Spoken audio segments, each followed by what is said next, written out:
Hi friends, आज हम बात करने लगे हैं थिंक एंड ग्रो रिच की।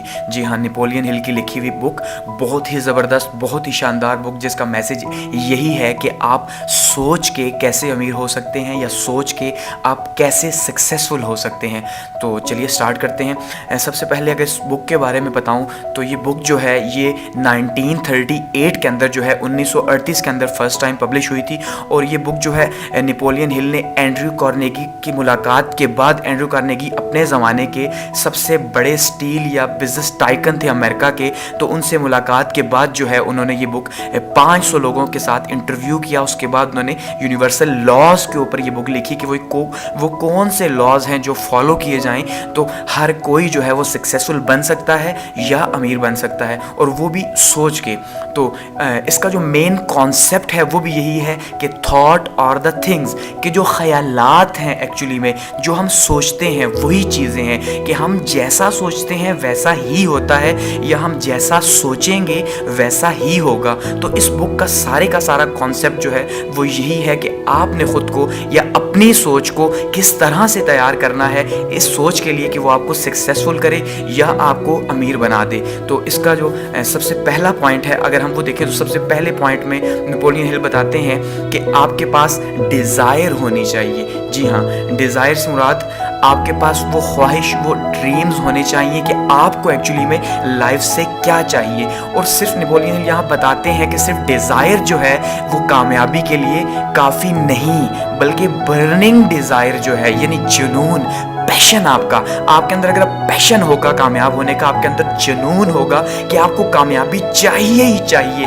हर सूरत चाहिए, तो आप तब ही कामयाब हो सकते हैं। क्यों? अगर आपके अंदर बर्निंग डिज़ायर नहीं कामयाबी के लिए तो आप तब तक कामयाब नहीं हो सकते, क्योंकि ख्वाहिशात तो हज़ारों हो सकती हैं आपकी, लेकिन कंप्लीट कितनी होंगी? वो सिर्फ वही होंगी जिनके पीछे बर्निंग डिज़ायर होगी। इसके कुछ आप एग्जाम्पल यूँ समझिए कि तारिक बिन ज़ियाद जो है वो 711 AD के अंदर जब स्पेन पे हमला करते हैं तो वो सिर्फ 7000 की फ़ौज के साथ अटैक करते हैं वहाँ पे, और 84,000 की फ़ौज होती है स्पेन के अंदर, लेकिन इसके बावजूद वो जीत जाते हैं। क्यों? क्योंकि वो जैसे ही वहाँ अटैक करने लगे होते हैं, समंदर क्रॉस करके उतरते हैं, तो वहाँ पे वो ऑर्डर्स देते हैं अपने सिपाहियों को कि कश्तियाँ जला दी जाएं। इस तरह से सिपाही ये सोच ही नहीं सकते कि वो वापस कश्तियों पे आएंगे और वापस जाएंगे। उनके पास एक ही चॉइस होती है कि उन्होंने या तो जीतना है या मरना है। इसका मतलब एक ही चॉइस है, जीतने की चॉइस। तो वो जीतने की चॉइस के साथ पूरी जान लगा देते हैं और उस कामयाबी को हासिल कर लेते हैं।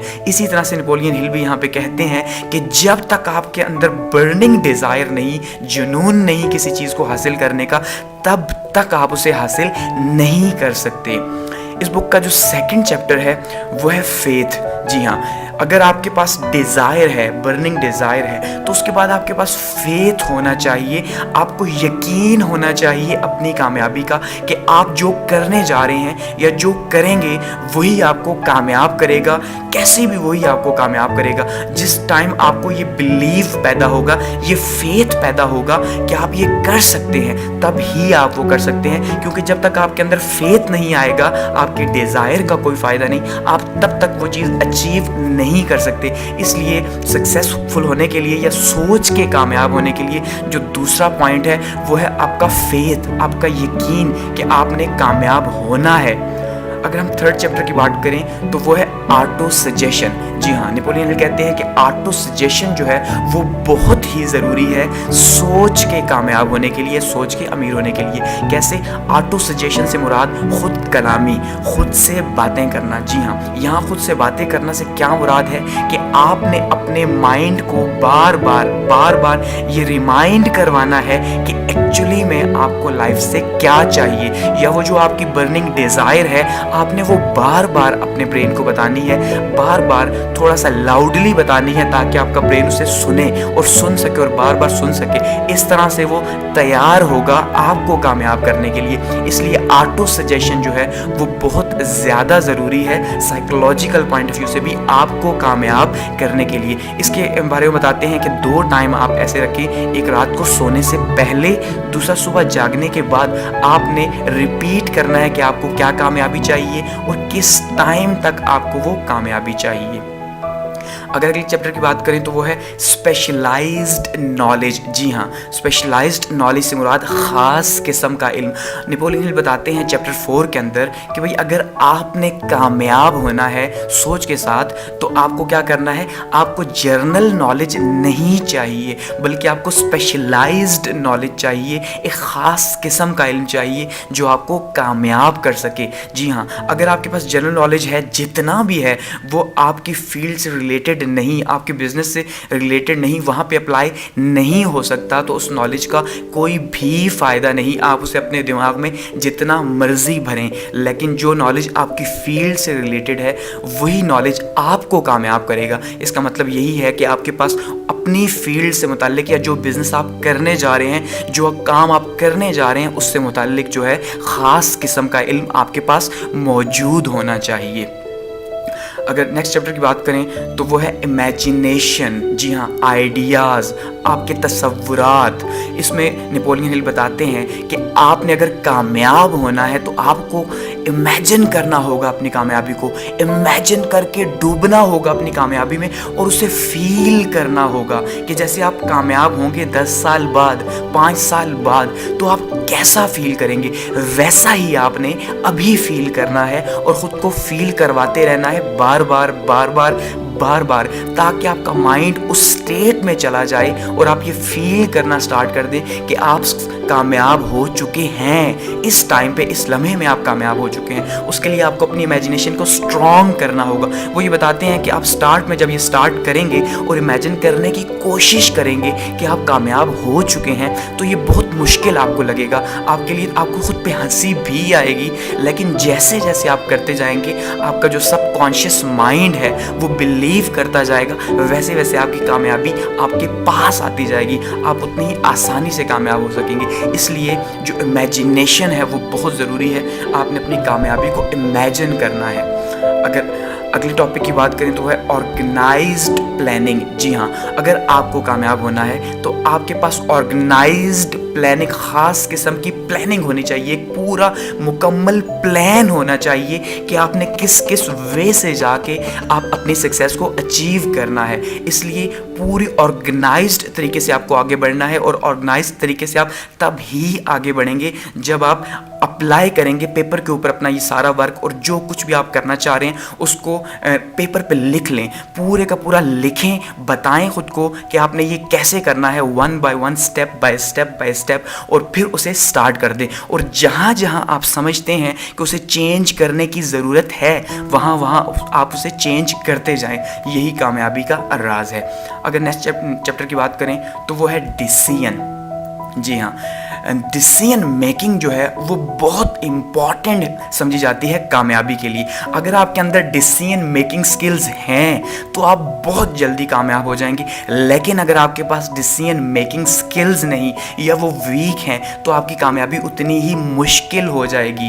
क्यों? क्योंकि जिस टाइम आप डिसीजन ही नहीं ले पा रहे कि एक्चुअली में आपको लाइफ में क्या करना है या आपको एक स्पेसिफिक टाइम में आपको कौन सा स्टेप उठाना चाहिए, अगर आप इस पर बहुत ज़्यादा टाइम वेस्ट कर रहे हैं, बहुत ज़्यादा सोच रहे हैं, तो आप तब भी कामयाब नहीं हो सकते। इसलिए ये बहुत ज़रूरी है कि आप अपने माइंड को डिसीजन मेकिंग के लिए तैयार करें। आप छोटे छोटे डिसीजंस अपनी लाइफ में लें और बहुत क्विकली लें। अगर वो डिसीजंस एट द टाइम गलत भी हो जाते हैं तो आपकी प्रैक्टिस होती रहेगी और फिर आपको खुद को यूँ ट्रेन करना है कि आप जो डिसीजन ले लें उस पर पूरी मेहनत करें कि अब आपने डिसीजन राइट करना है या इसे ठीक करना है। तो वो ज़रूरी तभी है जब आप प्रैक्टिस करते रहेंगे तब ही होगा। इसलिए डिसीजन मेकिंग जो है वो भी सोच के कामयाब होने के लिए बहुत ज़्यादा ज़रूरी है।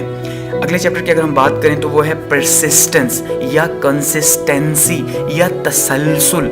कॉन्टीन्यूसली आपने एक चीज़ को फॉलो करना है। जी हाँ, ऐसा नहीं कि आपने कामयाबी के लिए एक स्टेप उठाया, 2 स्टेप उठाए, 3 उठाए, उसके बाद थोड़ी सी मुश्किल आई, परेशानी आई तो आपने क्विट कर दिया, थोड़ी सी मुश्किल आई तो क्विट कर दिया, थोड़ी सी मुश्किल आई तो क्विट कर दिया। ऐसा नहीं करना, आपने क्विट नहीं करना। क्यों? क्योंकि विनर्स नेवर क्विट, ठीक है, और क्विटर्स नेवर विन। अगर आपने कामयाब होना है तो आपने क्विट नहीं करना, बल्कि आपने परसिस्टेंटली लगे रहना है, लगे रहना है, लगे रहना है। चाहे हालात जैसे भी हों, मुश्किल हालात आएंगे, क्योंकि ऐसी कोई भी कामयाबी नहीं जो आप फर्स्ट टाइम ही अचीव कर लें। आप गिर के ही उठना सीखेंगे। जैसे एक बच्चा गिर के उठना सीखता है, वैसे ही अगर आप एक कंपनी स्टार्ट कर रहे हैं, आप किसी एजुकेशन में जा रहे हैं, कुछ भी कर रहे हैं, तो वो आप पहले आसान थोड़ा सीखेंगे, कम सीखेंगे, लेकिन फिर आहिस्ता आहिस्ता करते करते आप उस सक्सेस को बिल्ड करते जाएंगे। इसलिए बहुत ज़रूरी है कि आप परसिस्टेंट रहें अपने उस काम में जो आप करना चाहते हैं या जो अचीव करना चाहते हैं। अगर चैप्टर 9 की बात करें तो उसमें है पावर ऑफ द मास्टरमाइंड। जी हाँ, अपनी टीम को अपने साथ लेके चलें, या फिर यहाँ पे हम ये कह सकते हैं कि आपको अपने जैसे लोग ढूंढने हैं और उन्हें अपने साथ शामिल करना है।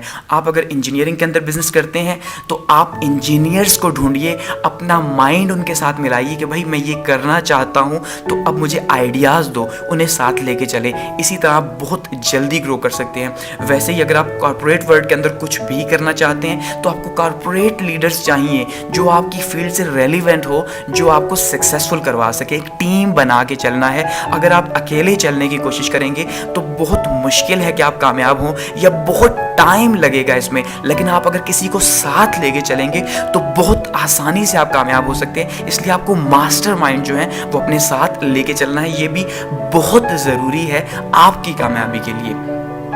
अगर चैप्टर 10 की बात करें तो है the mystery of sex transmutation. जी हाँ, इसका मतलब यही है कि आपको अपने इमोशंस जो हैं उनको यूज़ करना है या उनको अप्लाई करना है अपनी कामयाबी के अंदर। और आपने कंप्लीट जो अपना हिडन पोटेंशियल है, जो हिडन पावर है, उस हिडन पावर को अपने मकसद को हासिल करने में लगाना है, ना कि उसे आप वैसे ही वेस्ट करें। तो ये बहुत ज़रूरी है कि आप जो है अपनी हिडन पावर जो है उसे अप्लाई करें राइट डायरेक्शन में। अपने जो थॉट्स हैं आपके, जो आपके इमोशंस हैं, कभी अच्छे हैं कभी बुरे हैं, आपने उनको एक जैसा रखना है और उन्हें आगे लेके चलना है ताकि वो आपकी कामयाबी में ऐड हो, ना कि वो आपको नाकाम करें या फिर वो आपको रोकें। इसके लिए भी आपको ट्रेन करना पड़ेगा खुद को, तब ही ऐसा होगा कि आप जो है वो अपने इमोशंस को कंट्रोल कर सकें। अगर नेक्स्ट चैप्टर की बात करें तो है द सबकॉन्शियस माइंड। जी हाँ, सबसे इम्पॉर्टेंट इसमें आप समझ लें कि सबकॉन्शियस माइंड ही बहुत अहम है। क्यों? क्योंकि सबकॉन्शियस माइंड को जब तक आप साथ नहीं लेके चलेंगे तब तक आप कामयाब नहीं हो सकते, या एक बड़ी कामयाबी जो है वो आप हासिल नहीं कर सकते। आप तब तक अमीर नहीं हो सकते, पैसे नहीं कमा सकते जब तक आपका सबकॉन्शियस माइंड आपके साथ नहीं है। अब ज़रा एक मिनट में समझिए कि ये सबकॉन्शियस है क्या। हमारे ब्रेन के दो पार्ट्स हैं, एक है कॉन्शियस माइंड जो 5% यूज़ होता है, और एक है सबकॉन्शियस माइंड जो है 95%। तो ये जो 95% माइंड है यही एक्चुअली में सेंडिंग स्टेशन है। आपने कुछ भी हासिल करना है तो आपने पहले सबकॉन्शियस माइंड को तैयार करना है जो सेंड करेगा मैसेजेस कामयाबी के मुतालिक आपके कॉन्शियस माइंड को, फिर ही आप जाके कामयाब हो सकते हैं। उसके लिए ऑटो सजेशंस जो है वो बहुत इंपॉर्टेंट है, क्योंकि आपका जो ब्रेन है, जो सबकॉन्शियस है, वही ऑटो सजेशन को एक्सेप्ट करेगा। इससे अगला पॉइंट भी इसी से मिलता जुलता है चैप्टर 12 के अंदर, द ब्रेन। जी हाँ, जो दिमाग है आपका, एक्चुअली में जो कॉन्शियस माइंड है वो एक्टिव है, वो काम करने वाला है। वो तभी काम करेगा जब आपका सबकॉन्शियस इसे सिग्नल भेजेगा, तो उसके बाद जो आपका ब्रेन है वो उसके अकॉर्डिंगली एक्ट करेगा। तो इस तरह ब्रेन जो है उसको भी आपने साथ लेके चलना है। ऐसा नहीं कि आप ये समझें कि आपकी कामयाबी जो है वो आपकी बॉडी की ताकत पे है, आपके पोटेंशियल पे है, ऐसा नहीं, बल्कि आपकी ब्रेन की ताकत जो है वो बहुत ही ज़्यादा ज़रूरी है थिंक एंड ग्रो रिच के लिए। जी हाँ, अगर आप सिर्फ सोच के कामयाब होना चाहेंगे तो फिर आपकी सोच जो है वो स्ट्रांग होनी चाहिए, जो उससे रिलेटेड जो पॉइंट्स हैं वो स्ट्रांग होने चाहिए। तो आपका ब्रेन जो है वो इसमें शामिल होगा, तब ही आप कामयाब हो सकते हैं। और at the last but not least the sixth sense. तो सिक्स्थ सेंस से मुराद थर्ड आई या छठी आंख आप इसे कह सकते हैं, छठी हिस्स जिसे कहा जाता है नॉर्मली। तो आप जितने भी कामयाब लोग हैं उनके अंदर एक छठी हिस्स होती है। छठी हिस्स से मुराद क्या कि वो वक्त से पहले जो है कुछ चीज़ों को भांप लेते हैं कि अभी मार्केट में क्या होने लगा है, अभी लाइफ में आगे क्या होने लगा है। तो हर एक शख्स को वो सिग्नल्स मिलते हैं, किसी को स्ट्रॉन्ग, किसी को थोड़े से वीक। तो आपने उन सिग्नल्स को क्या करना है, आपने उन सिग्नल्स को पिक करना है और फ़ौरन से पहले पिक करना है। जब आप उन सिक्स सेंस के सिग्नल्स को पिक करेंगे और उन्हें अप्लाई करेंगे लाइफ के अंदर, तो आप तब ही कामयाब होंगे। क्योंकि जब तक आप सिक्स सेंस को यूज़ नहीं करेंगे तब तक आप सक्सेसफुल नहीं हो सकते। क्योंकि अगर 5 सेंसेस हैं तो वो तो सब के सब अप्लाई कर रहे हैं, लेकिन वो जो थर्ड आई है, वो जो सिक्स सेंस है जिसके लिए आप ब्रेन को तैयार कर रहे हैं, वो जब तक आप अप्लाई नहीं करेंगे तब तक आप कामयाब नहीं हो सकते। इसलिए सिक्स सेंस जो है वो बहुत ज़्यादा ज़रूरी है, उसके लिए भी आपको खुद को तैयार करना होगा। तो ये वो सारे 13 पॉइंट्स थे या 13 चैप्टर्स थे book think and grow rich से, जो कि ये समझा जाता है कि ये बुक जो है ये दुनिया की नंबर 1 बुक है जिसने लोगों को सबसे ज़्यादा जो है वो पैसे कमा के दिए या सबसे ज़्यादा सक्सेसफुल किया, सिर्फ अमेरिका में नहीं बल्कि पूरी दुनिया के अंदर। इसलिए अगर आप इस बुक के प्रिंसिपल्स को अपनी लाइफ के अंदर अडॉप्ट करेंगे, अपनी लाइफ के अंदर अप्लाई करेंगे, तो आप भी जो है उन सक्सेसफुल लोगों में शामिल हो सकते हैं। Thanks for watching. और एट दी एंड अगर मज़ीद इसी तरह की वीडियोस आपने देखनी है तो प्लीज़ हमें कमेंट करके ज़रूर बताइए और चैनल को सब्सक्राइब ज़रूर कीजिए। Thanks for watching.